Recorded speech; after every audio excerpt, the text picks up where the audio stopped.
Hello. I know. It's been forever. I've been just uploading shorts, which has worked. It's been working for me. Ignore this little fuzzy blob. She is mad at me right now because I'm on my computer. But let's talk about all 34 books I've read so far. If you see me looking over here, I have my Storygraph pulled up. So, I have read 34 books. A lot of them are romance. A lot of them are romantasy. She has my own look here. Right. This is Barb's, by the way. If you watch me on Twitch, you see her very often. She can write my names up here. Let's start with what I read first part of the year. I think that will be easier.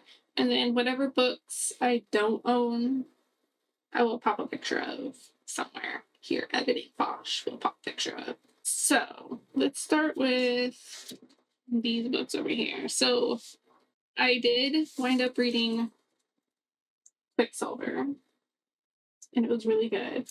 Although I do not like the cover change at all. So you don't like it either, do you? I didn't think so. I liked this cover. I also gave it, I think, 4 stars. Let's see. 3.75. I give it a 3.75. I don't remember why I gave it a 3.75 because it was back in March. But I read that one. And then I did do a reread of the first 2 books, Fourth Wing and Iron Flame. I've added tabs to both of them. Every time I read it, I add more tabs and highlights. So I did reread these 2 in to prep for this, which it came after the release date, which kind of so good. But yes, I read these. I gave them, let's see, hold on. I gave Fourth Wing a 4, Iron Flame a 4, and Onyx Stone 4.5. So I am caught up in the Empyrean series. And then the first book I actually finished this year was Faebound by Sarah El Arifi. But I read this. I really enjoyed it. I actually own the second book. I haven't read it yet. But I think this is going to be a trilogy. And the third book comes out either later this year or next year. So I kind of want to be closer to the same time. And I gave this one, I'm going to say like a 4. Yeah, 4.5. I really, really enjoyed this one. It had like interesting like topics, like politically wise. That makes sense. Oh, big switches. Yeah. Don't knock those over.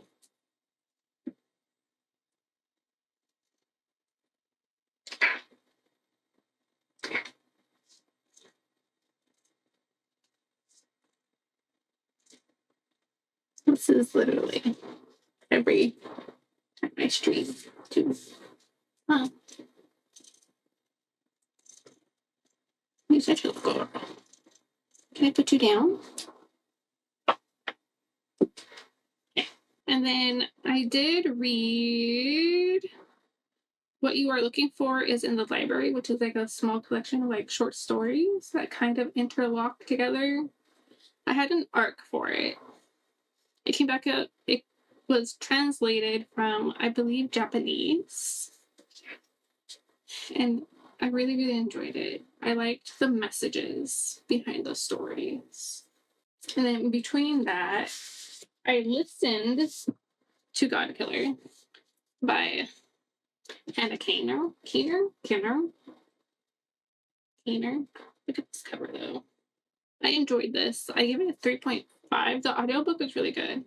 I have a e-arc of the third book, which has come out, but I still have to read the second book. which I'm listening to on Spotify. This one was really good. I enjoyed it. It was a good fantasy that isn't your typical fantasy. Like it says, it was fans of The Witcher and Gideon with the Knife, which I've not read either of them, but I've watched people play the video game of The Witcher. So, during Valentine's Day-ish time, I read The Fall Risk by Abby Jimenez. It was my first Abby Jimenez book, which it's I believe just a digital, like, ebook. I don't know if I can buy like a bind up of all the novellas, but I know it was like part of the Prime like free book thing back in February.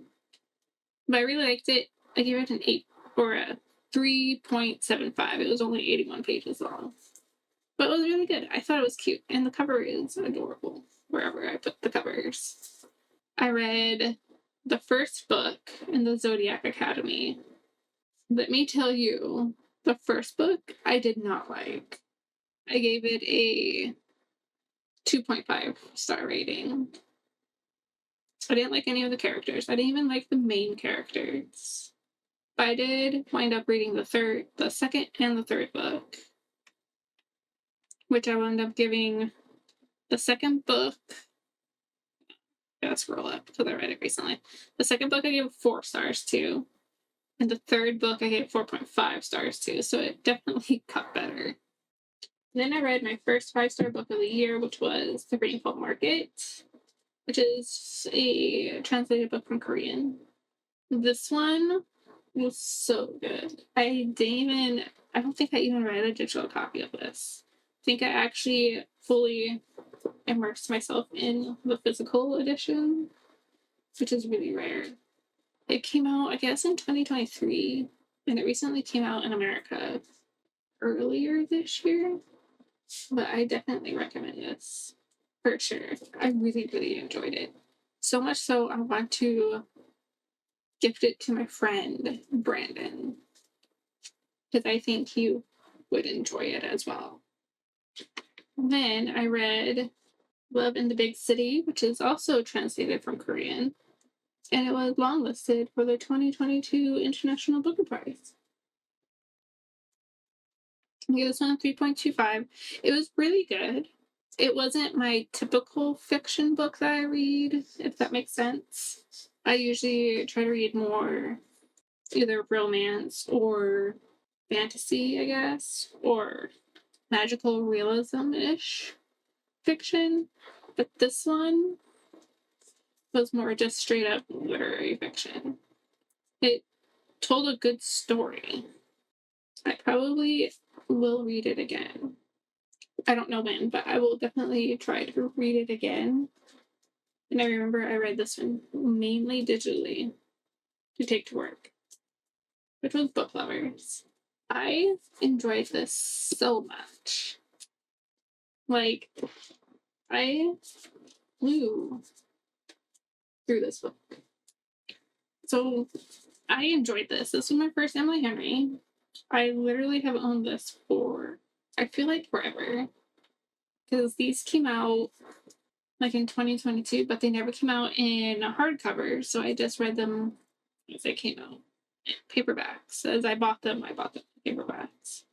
But I really like this. Like I gave it 4.25. I enjoyed the characters actually.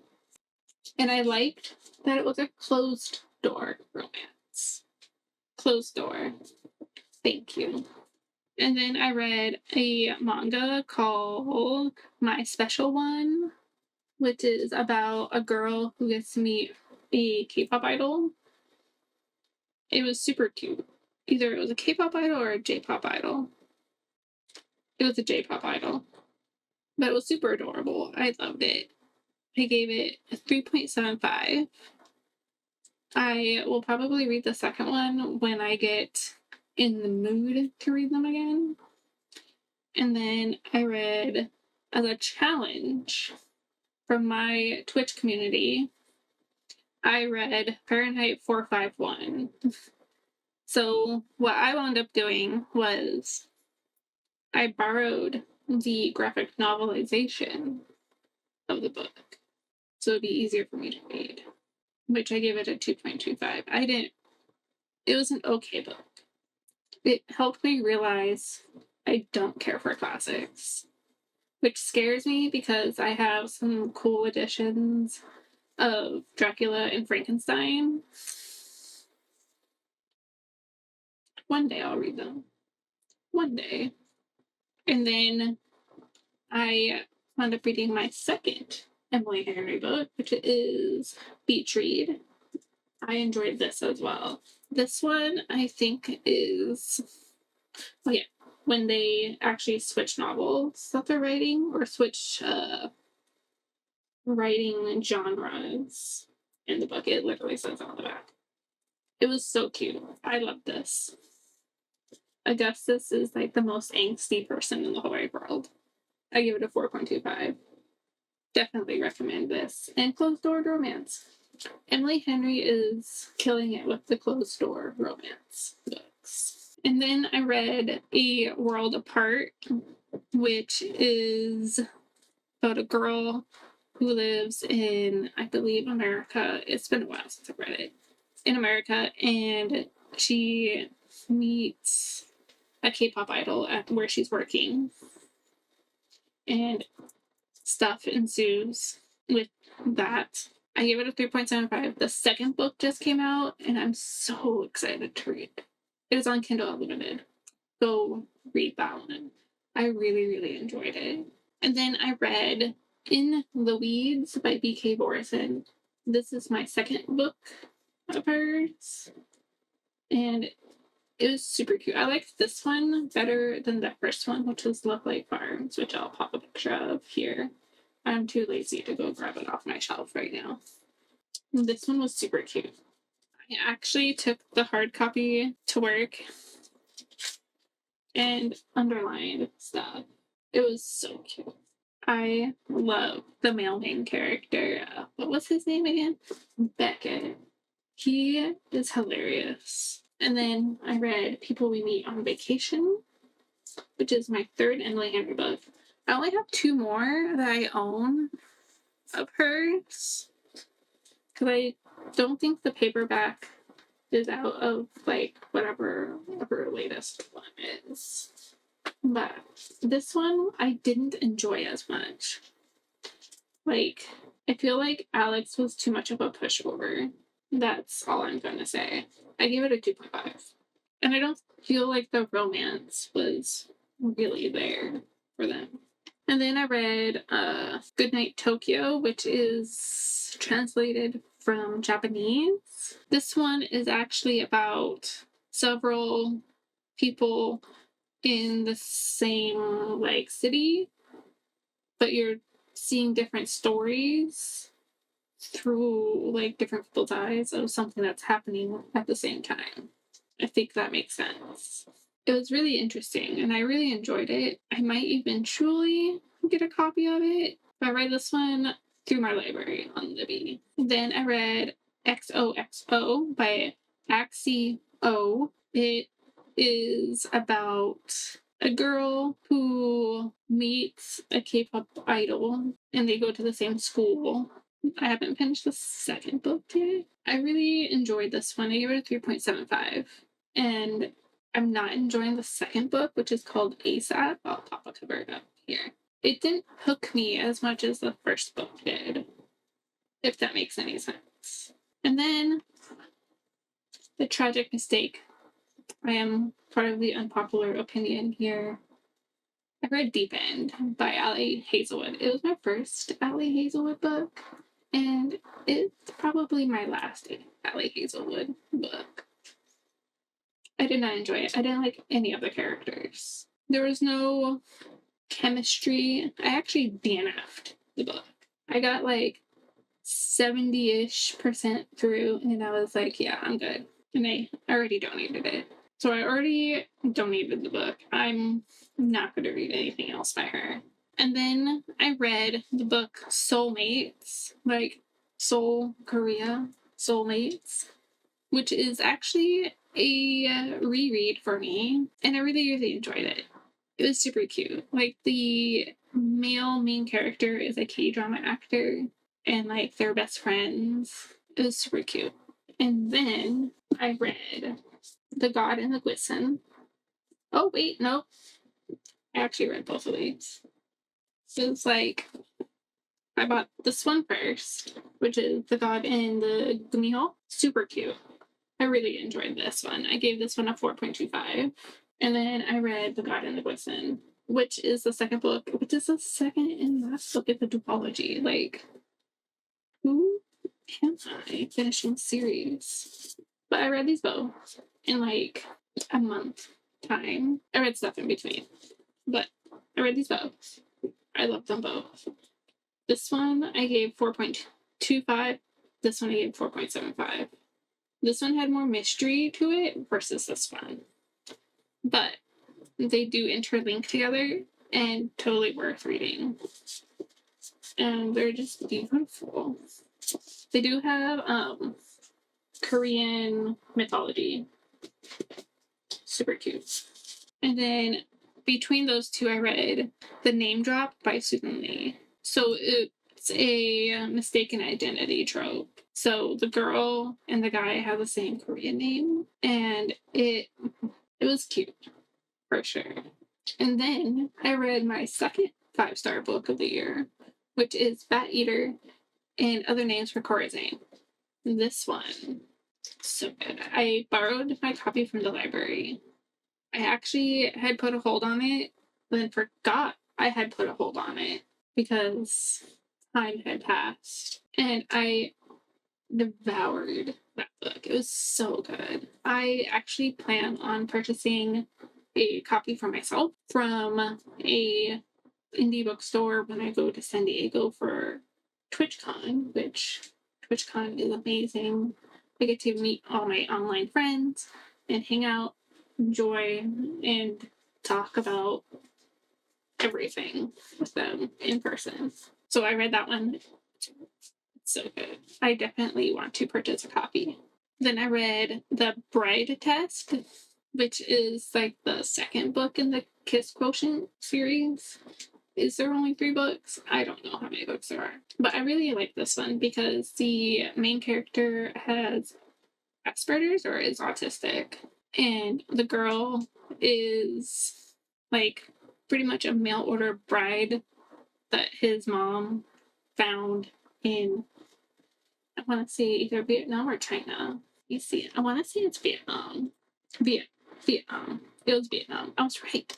And the way that she writes the characters, like you actually understand where they're coming from, what they're doing. I do want to read the first book called The Kiss Quotient, which I'll put a picture up here to see, like, I know how it ends now, but it'd be interesting to see where, like, how it became to where it is now in that book. And then I read this beautiful book called You've Reached Sam. This one was so good. I know I say that about all the books. This one for sure I enjoyed a lot. I gave it a 4.25. Look how beautiful the edition I got. And if you know, you know. If you know, you know. But it's so good. I enjoyed this. It made me emotional. Like, the way that Dustin like tells the story, I'm excited to read more from him. Not gonna lie. I actually have an e-arc of his newest book, which is his new book called You've Found Oliver, which is like Oliver's story of the male main character and him, I believe, and like their relationship.